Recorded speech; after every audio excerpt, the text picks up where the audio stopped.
তো বন্ধুরা দেখো, এখন বেলা 1টা বেজে গেছে। তখন এবার ভাবছি কি খাবো বুঝতে পারছিলাম না। রান্না করতে গেলে অনেক দেরি হয়ে যাবে। তো ঘরের মধ্যে কটা গলা গলা ভাত ছিল, ঠান্ডা ভাত। ভাবছিলাম ফেলে দেবো মানে এই গরু নাদায় দিয়ে দেবো। কিন্তু মনে মনে চিন্তা করলাম না, এটা ফেলা যাবে না। এটা আমি ভালো করে ডিম দিয়ে, ডিম পেঁয়াজ রসুন টসুন সব দিয়ে ভালো করে তেল দিয়ে ভাতটাকে ভাজলাম। মানে এত সুন্দর খেতে হয়েছে, তোমরা না খেলে বুঝতে পারবে না একদম। আর দেখেছো পেঁয়াজটা কত সুন্দর, পদ্ম ফুলের হাফ, দেখেছো? তো দেখো, এই পেঁয়াজ দিয়ে একটা করে পেঁয়াজ নেব, একটা করে পাপড়ি নেব, ভাবছিলাম চামচ দিয়ে খাবো। চামচ দিয়ে বাঙালি তো, চামচ দিয়ে খেতে ভালো লাগে না।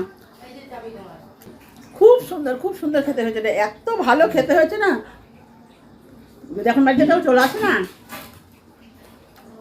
একটুকু দেবো না, তাই জন্য বলছি তোমাদের।